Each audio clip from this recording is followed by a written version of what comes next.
बिस्मिल्लाहिर्रहमानिर्रहीम। अस्सलामु अलैकुम। NN24 न्यूज़ HD के साथ मैं हूं नाइला नज़ीर। बुलेटिन का बाकायदा आगाज़ करेंगे। खबर शामिल करेंगे सवात से, जहां पर टैक्सों के नफाज और पेट्रोल की कीमतों में इजाफे के खिलाफ जमात इस्लामी ने अहम शाहराहों को बंद करने का ऐलान कर दिया। ज़ियाउल्लाह की रिपोर्ट के मुताबिक पेट्रोल की कीमतों में इजाफा और मालाकंड डिवीजन में टैक्सों के नफाज के खिलाफ जमात इस्लामी ने अहम शाहराहों को बंद करने का ऐलान कर दिया। इस हवाले से आपको लिए चलते हैं कि सवात, जहां पर जमात इस्लामी सूबा खैबर पख्तूनख्वा के अमीर अनायतुल्लाह खान सवात बारू में वकला से खिताब कर रहे हैं। अमीर जमात इस्लामी पाकिस्तान हाफिज नईमुर रहमान ने 7 अगस्त तक पेट्रोलियम लेवी और पेट्रोल की कीमतों में बेतहाशा इजाफे पे एक मुगीर मुहिम का आगाज कर दिया है। इसमें वकला बिरादरी के पास भी जा रही हैं, ट्रेडर कम्युनिटी के पास भी जा रही हैं, और हम प्रेस क्लब्स के अंदर भी जा रही हैं, और सोसाइटी के हर तबके को हम ऑर्गेनाइज कर रहे हैं।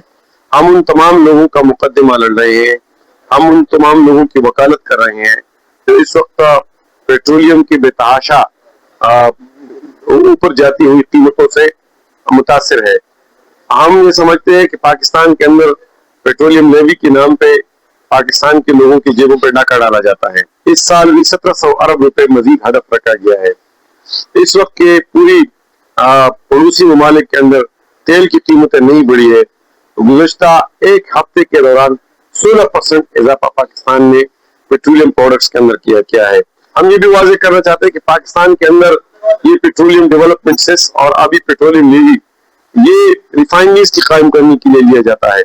पाकिस्तान के टंडो आदम की बात करें, जहां पर ताज़े इजलास का इनेकाद किया गया। अब्दुल रशीद कोसर की रिपोर्ट के मुताबिक टंडो आदम बार एसोसिएशन के ज़ेर एहतमाम बार रूम में एक ताज़े इजलास मुनक्किद हुआ, जिसकी सदारत बार एसोसिएशन के सदर अब्दुल्ला खान खटक एडवोकेट ने की। इजलास में general secretary Sheikh Javed Ali advocate, Ashraf Ali Banwar advocate समेत वकला की बड़ी तादाद ने शिरकत की। इजलास में टंडो आदम बार एसोसिएशन के सीनियर रुकन शौकत अली कुरैशी एडवोकेट के इंतकाल पर गहरे रंजो गम का इजहार करते हुए महरूम की कानूनी खिदमत को अकीदत पेश किया गया। शुरका ने महरूम की दर्जात की बुलंदी, मग़फ़िरत और सोगवार खानदान के लिए सब्र जमील की दुआ। इजलास के दौरान चंद रोज कबल बलोचिस्तान के जिला मस्तोंग में दहशतगर्द हमले में शहीद होने वाले डिस्ट्रिक्ट एंड सेशन जज अब्दुल हकीम काकड़ और उनके मुहाफिज मोहम्मद जमान को भी खराज अकीदत पेश किया गया। शुरका ने शोहदा की मग़फ़िरत, बुलंद दर्जात के लिए इज्तिमाई दुआ की। इस मौके पर दहशतगर्द हमले में जख्मी होने वाले एडिशनल डिस्ट्रिक्ट एंड सेशन जज तारिक लशारी की जल्द और मुकम्मल सेहतयाबी के लिए ख़ुसूसी दुआ की गई। इजलास के शुरका ने दहशतगर्दी के वाक़े की शदीद मज़म्मत करते हुए कहा कि अदलिया और कानून नाफिज करने वाले इदारों के एहलकारों पर हमला नाकाबिले बर्दाश्त है। उन्होंने मुल्क में अमन और अमान के क़याम, अदालती निज़ाम के तहफ़्फ़ुज़ और दहशतगर्दी के मुकम्मल खात्मे के लिए मौसर इक़दाम करने पर जोर दिया है।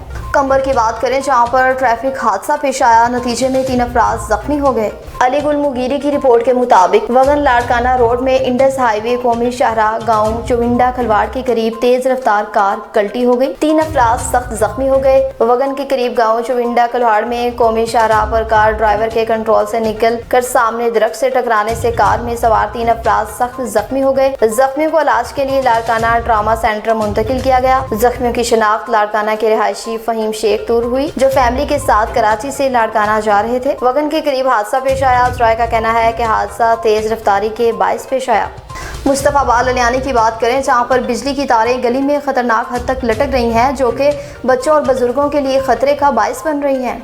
अलजियान जट की रिपोर्ट के मुताबिक मुस्तफ़ाबाद ललियानी से अवामी शिकायत, मोहल्ला बाबा मिट्टू शाह गली श्याम भट्टी इलेक्ट्रिशियन वाली में बिजली की तारें खतरनाक हद तक गली में लटक रही हैं, जो किसी भी वक्त किसी बड़े हादसे का सबब बन सकती हैं। इन तारों से बच्चों, बुजुर्गों और राहगीरों की जान को शदीद खतरा लाहिक है। बारिश की वजह से घरों में करंट महसूस होता है। अहले इलाके ने मुतलका हुकाम खसूसन वापडा लेस्को हुकाम से फौरी नोटिस लेने और उनकी लटकती हुई बिजली की तारों को जल्द से जल्द दुरुस्त करने की अपील की है, ताकि किसी भी मुमकिन जानी या माली नुकसान से बचा जा सके।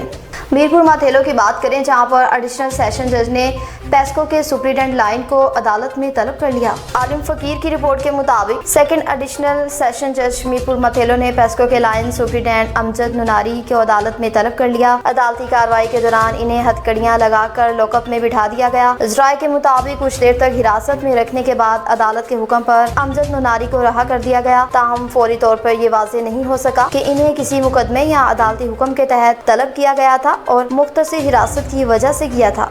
اور اب آپ کو بتائیں کہ ڈپٹی کمشنر اٹک کی جنگ میں آمد ہوئی۔ ڈائلائسس سینٹر ہسپتال مسائل اور فاروق آباد پر فوری اقدامات کی یقین دہانی کرائی۔ ڈپٹی کمشنر اٹک مدثر احمد شاہ نے اسسٹنٹ کمشنر جنگ احمد علی رضا اور اسسٹنٹ کمشنر اٹک محمد عارف قریشی کے ہمراہ تحصیل جنگ کا دورہ کیا۔ اس دوران انہوں نے کیپٹن عزیز شہید تحصیل ہیڈ کوارٹر ہسپتال جنگ کے مختلف وارڈز، فارمیسی اور دیگر شعبہ جات کا معائنہ کرتے ہوئے مریضوں کو فراہم کی جانے والی طبی سہولیات کا جائزہ لیا۔ ڈائلائسس سینٹر کے دورے کے دوران انہوں نے بریفنگ دی کہ ضروری بیٹریوں اور دیگر آلات کی عدم دستیابی کے باعث سینٹر تاحال فعال نہیں ہو سکا۔ متعلقہ حکام نے بتایا کہ مطلوبہ سامان کی فراہمی کے بعد سینٹر جلد عوام کے فعال کر دیا جائے گا۔ بعد ازاں میڈیا سے گفتگو میں ڈپٹی کمشنر نے ٹی ایچ کے اسپتال میں ڈاکٹرز اور عملے کی کمی، مریضوں کو غیر حاضری طور پر ریفر کیے جانے والے ہسپتال عملے کی عوام سے رویے سے متعلق سوالات کے جواب دیتے ہوئے متعلقہ حکام کو ضروری اقدامات کی ہدایات اور یقین دہانی کرائی کہ ان مسائل کو ترجیحی بنیادوں پر حل کیا جائے تاکہ عوام کو بہتر طبی سہولیات میسر آ سکیں۔ صحافیوں نے فاروق آباد پل کی تعمیر میں تاخیر اور بارشوں کے دوران عوام کو درپیش مشکلات کی بھی نشاندہی کی، جس پر ڈپٹی کمشنر نے یقین دہانی کرائی کہ متعلقہ منصوبے جلد پیش رفت یقینی بنا کر عوام کو مستقل ریلیف فراہم کیا جائے۔ واربٹن کی بات کریں جہاں پر راجہ بس پر بجلی کی تار ٹوٹ گئی، کرنٹ آنے سے ایک شخص جاں بحق ہو گیا۔ ابو اسامہ کی رپورٹ کے مطابق نواں کوٹ ہیڈروشن سٹاپ مامو والا فیصل آباد روڈ ہیڈروشن سٹاپ پر کھڑی ہوئی راجہ بس پر مین پاور بجلی کی تار ٹوٹ کر بس پر گر گئی۔ اس بس میں کرنٹ لگنے سے ایک آدمی جو کہ مکی 525 سے ذوالقرنین ولد محمد عارف اپنی جان کی بازی ہار گیا۔ باقی 5 افراد کو شیخوپورہ سول اسپتال میں منتقل کر دیا گیا۔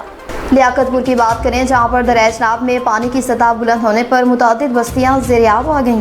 محمد الشاد کی رپورٹ کے مطابق بستی غلام حسین، بستی ہزاری سمیت کئی دیہات سیلابی پانی کی لپیٹ میں، راستے منقطع، متاثرہ لوگوں کے مکینوں کو نقل و مکانی میں شدید مشکلات، سیلابی پانی کے باعث متعدد خاندان گھروں میں محصور، آمد و رفت معطل، متاثرہ مکینوں کو روزمرہ اشیاء ضرورت کی فراہمی میں بھی مشکلات، سیلابی صورتحال کے باعث متاثرہ علاقوں میں مشکلات میں اضافہ ہو گیا۔ شہری امداد کے منتظر علاقہ مکینوں نے انتظامیہ سے فوری امدادی کارروائی اور محفوظ مقامات پر منتقلی کا مطالبہ کر دیا۔ لیاقت پور کی بات کریں جہاں پر ڈپٹی کمشنر فیلڈ میں متحرک ہو گئے اور ہنگامی دورہ بھی کیا۔ محمد الشاد کی رپورٹ کے مطابق ڈپٹی کمشنر ظہیر انور جبا کا موضع بیٹ پرارا میں ذمہ دار بند کے شگاف کا ہنگامی دورہ، دریائے بیٹ میں موجودہ آبادیوں کا فوری محفوظ انخلا یقینی بنانے کی ہدایات، دریائے سندھ اور چناب میں پانی کے بہاؤ میں متوقع اضافے کے پیش نظر ضلع انتظامیہ ہائی الرٹ، شہری اہل خانہ، مویشی اور قیمتی سامان سمیت محفوظ مقامات یا فیلڈ ریلیف کیمپوں میں منتقل ہوں۔ ریسکیو 1122 پولیس، پیرا فورس اور ستھرا پنجاب اور دیگر ادارے انخلا آپریشن مقامی آبادی کے ساتھ تعاون کریں۔ حساس مقامات سے نقل و مکانی نہ کرنے والوں کو پولیس کی مدد سے محفوظ مقامات پر منتقل کیا جائے۔ دریا علاقوں کی مکینیں ضلع انتظامیہ کی ہدایت پر عمل کریں۔ انسانی جانوں کو تحفظ اولین ترجیح ہے۔ ڈپٹی کمشنر کا موضع چوہان دریائے سندھ منجنا بند پر قائم فیلڈ ریلیف کیمپوں کا دورہ انتظامات کا جائزہ لیا۔ فیلڈ ریلیف کیمپوں میں طبی سہولیات، ادویات، ریسکیو مشینری اور لائف اسٹاک سہولیات کا بھی معائنہ کیا۔ بورے والا کی بات کریں جہاں پر ڈپٹی کمشنر کی ہدایت پر اسسٹنٹ کمشنر نے بورے والا بازار کا دورہ کیا۔ محمد عثمان علی حیدری کی رپورٹ کے مطابق ڈپٹی کمشنر وہاڑی کی ہدایت پر اسسٹنٹ کمشنر بورے والا جواد حسین ملک نے عارف والا بازار کا دورہ کیا۔ مونسون بارشوں کے دوران نکاسی آب کے انتظامات کا تفصیلی جائزہ لیا۔ وزٹ کے دوران عارف بازار کے مختلف حصوں کا معائنہ کیا گیا تاکہ بارش کا پانی کہیں جمع نہ ہو سکے اور شہریوں، دکانداروں اور ٹریفک کو کسی قسم کی دشواری کا سامنا نہ کرنا پڑے۔ اس موقع پر متعلقہ افسران اور عملے کو ہدایات کی گئی کہ تمام ڈی واٹرنگ مشینیں اور واٹر سیکشن پمپس ہر وقت فعال رکھے جائیں، جبکہ یہاں بھی بارش کا پانی جمع ہو اسے فوری طور پر نکال کر نکاسی آب کا عمل بلا تعطیل جاری رکھا جائے تاکہ شہریوں کو بروقت ریلیف فراہم کیا جا سکے۔ نیوز اسٹوڈیو سے فی الوقت اتنا ہی۔ مزید خبروں اور اپڈیٹس کے لیے دیکھتے رہیے NAN 24 نیوز HD، کیونکہ ہم پہنچ جاتے ہیں ہر خبر امن کے ساتھ۔